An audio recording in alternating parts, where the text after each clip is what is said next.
Ang China gumagamit daw umano ng mga taktika at fake news para makuha ang inaangking West Philippine Sea territories. Grabe na talaga mga diskarte nila, no?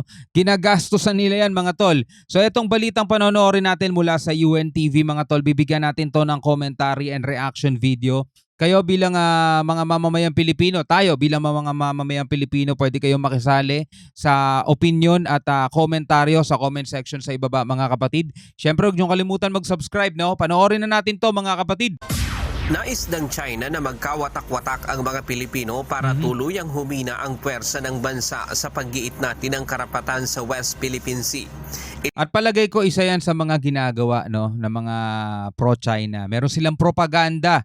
'Di ba, nakikita natin may mga sarili rin silang programa, mga tol, na todo yung pagtatanggol nila dito sa mga incheck para may mga Pilipino namang nagko-comment na talagang pumapabor din, no, mga tol. So tayo pare-parehong Pilipino pero wala tayong pagkakaisa. Talagang nagtatagumpay yung ginagawa nila, mga tol, para maangkin nila yung teritoryo natin. Namamanahin pa ng mga susunod na henerasyon, mga tol.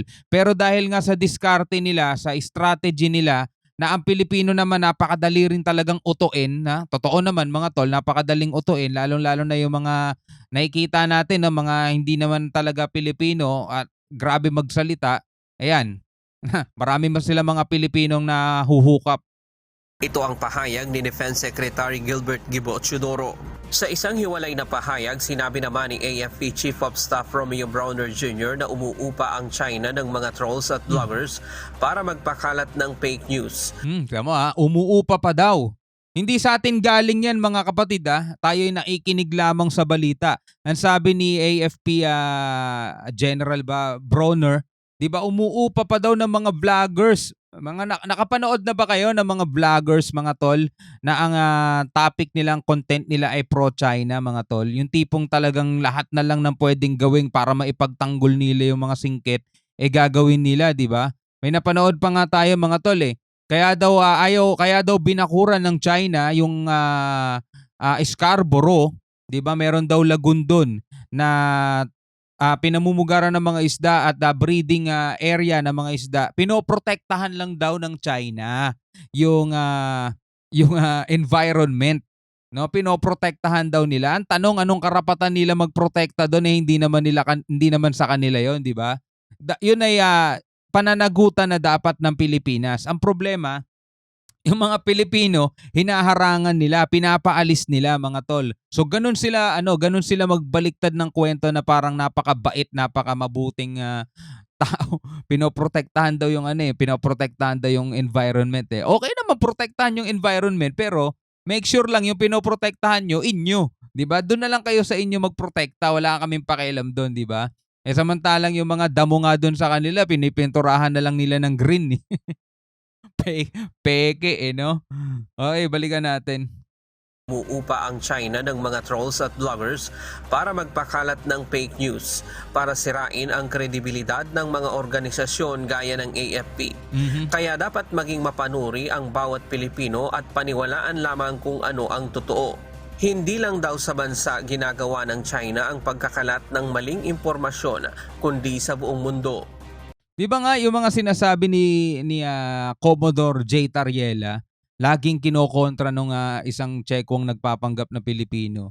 Matanda na yun kalimutan ko lang yung pangalan niya, pero di ba, sinasabi pro US daw kasi to si J. Tariela, mga ganun mga bagay. Alam ko na, panood nyo na rin yung mga ganun mga bagay, mga tol. Well, bahala na lang kayo kung gusto nyo paniwalaan sila, mga tol, di ba? Pero kung nakikita nyo naman sa mata nyo mismo, paano nyo rin ipagtatanggol, isipin nyo kung paano nyo didepensahan yung patuloy na panghahabol, panghaharang ng China sa Ayungin Shoal whenever na meron tayong resupply mission. Paano mo ngayon yan sasabihin? Sasabihin mo bang pinoprotektahan lang ng China yung kanilang soberanya? Ang tanong, soberanya ba nila yun? Di ba? Likewise, they're also planting disinformation within the country in order to weaken the political will and unity of this country. Kaya kailangan po nagkakaisa po tayo dito kung tayong maniniwala sa disinformation po ng China. When we talk about territorial defense and we're looking outward, we also have to look inward. At hindi lamang kami, dapat, no, lahat tayo, bantayan natin. Baka na-infiltrate na tayo sa ating bansa. We might be infiltrated already. And we see this in our schools, in our businesses. Magkaiba rin ang sinasabi ng China sa mga aksyon nito sa West Philippine Sea. Ano ba bang aasahan natin dun? Naniniwala sina General Browner at DND Secretary Chodoro na plano talagang angkinin ng China ang Ayungin Shoal at buong West Philippine Sea base na rin sa kanilang mga aksyon. Di ba nga may sinabi sila dyan, meron daw nangako sa kanila na aalisin itong BRP Sierra Madre. Ito, ang tanong, sino yung nangako sa kanila, di ba? So ngayon yung mga Pilipino nagkagulo. Sino ang presidenteng nangako? May nagsabing si Erap, di ba? Si Erap nga daw ang nagpasadsad niyan eh. Di ba? So may nagsabing si Duterte, may nagsabing si ganito, si Pinoy. So sino? Sino ang nangako sa kanila na tatanggalin itong BRP Sierra Madre? Kasi illegal daw na nakasadsad itong BRP Sierra Madre. Bakit po sasabing illegal? Kasi nga inaangkin nila yan mga tol. Kanila daw yan, yung Ayungin Shoal, na sobrang layo at napakalayo na talaga sa kanila. No? Gaya na lamang ng pagpupumilit nitong matanggal ang BRP Sierra Madre sa Ayungin Shoal. Gusto nilang kunin yung Ayungin. In fact, yung Sikatuna Shoal, which is only 60 nautical miles away from Palawan. Nandun na yung kanilang Navy. Pag umaandar yung ating Unayza May, pagdating sa Sikatuna Shoal, meron kaagad naka-shadow na Navy. Biruin mo 60 nautical miles lang mga tol mula sa Palawan. 60 nautical miles. Ang pinag-usapan sa UNCLOS mga tol at kasama naman sila sa tumulong magbuo din nun mga tol, 200 nautical miles. Biruin mo 60 nautical miles lang yung Sikatuna daw. May Navy na agad ng China. O ano pang gustong itira sa atin? 10 nautical miles na lang? 20 nautical miles? 40 nautical miles? Ganun na lang ba ang ating teritoryo? 60 nautical miles pa lang may China Navy na agad? Ganong katindi, no? Ganong katigas sa mga mukha, di ba? 200 nautical miles ang sinasabi ng UNCLOS mga tol. Meron pang extra yan. No? Bukod dun sa 200 nautical miles, may extra pa yon. 200 nautical miles mga tol ang sakop ng exclusive economic zone ng Pilipinas o ng West Philippine Sea. Pero 60 nautical miles pa lang daw may mga barko na ng China. O ngayon, paano nila masasabi? Paano ipagtatanggol ngayon ng mga pro-China yan? Sasabihin nila, sa China talaga yon, di ba? Ang tindi nun. Nagtatago sila doon. People's Liberation Army Navy. Navy pa. Maliwanag po, hindi tayo nakikipagdigmaan sa China. Pinoproteksyonan lang natin ang atin sa ilalim ng international law. At bawal nila pong sakupin ito at iba pong mga teritoryo na kanilang kiniklaim na taliwas po sa lahat ng norms ng international law. Taliwas ang narrative nila. Di ba sinasabi nila tayo'y lumalabag daw sa kanilang batas? Sila matindi. Lumalabag na nga sa ating batas, lumalabag pa sa batas international. Di ba? Tindi niyan.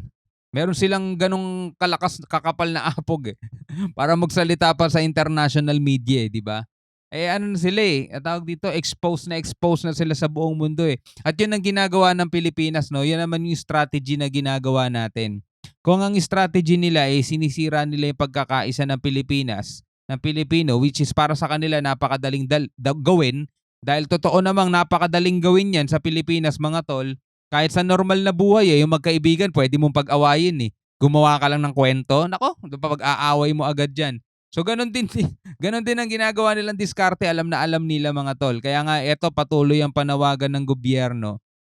Huwag kayo maniniwala sa mga sinasabi ng mga may propaganda pro-China, di ba? Kailangan magkaisa ang sambayan ng Pilipino kontra dito mga tol. Kasi yung teritoryo natin ang nawawala di ba? Kung meron kayong pakinabang sa kanila at ipagpapalit niyo yun kontra sa bansa ninyo, wala. Traidor ang tawag dyan, di ba? So yun ang ginagawa nila. Binabaliktad nila palagi yung kwento mga tol. Pero na-expose na sila ng na-expose sa buong mundo kasi yun yung strategy naman na ginagawa ng Pilipinas ipaalam no sa international community, ipaalam sa buong mundo kung ano yung ginagawa nila. Biruin mo, kung hindi ba naman ano yan, 60 nautical miles mula Palawan, meron ng PLA.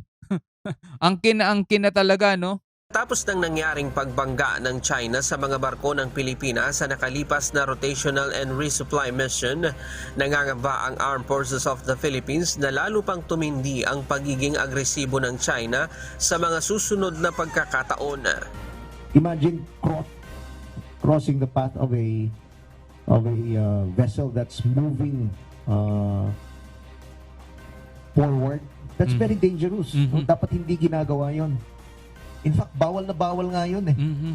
No? Bawal na bawal yun sa maritime rules, no? Na ikakat mo yung path ng isang barko. So, Diba sa kalsada nga lang, mag-cut ka ng kotseng umaandar eh, diba? Pwede na kayo magkarambole. Kotse yun ha. Madali lang magpreno doon pero bawal na bawal yung bigla kang magkakat sa isang umaandar na kotse. Diba? Eto sa barko mga tol, ikakat nila ng ganun. Ang masama pa nun, wala kang marinig na anuman lang sa ibang mga senator natin na binoto natin, di ba? Wala kang marinig na anuman lang, ewan ko. that's why we're worried na baka mag-escalate pa ito. Tiniyak naman ng AFP na nakahanda silang depensahan ang bansa laban sa China. Sa ngayon, may mga tinitignan na silang ibang opsyon para sa patuloy na pagsasagawa ng RORA mission sa Ayungin Shoal.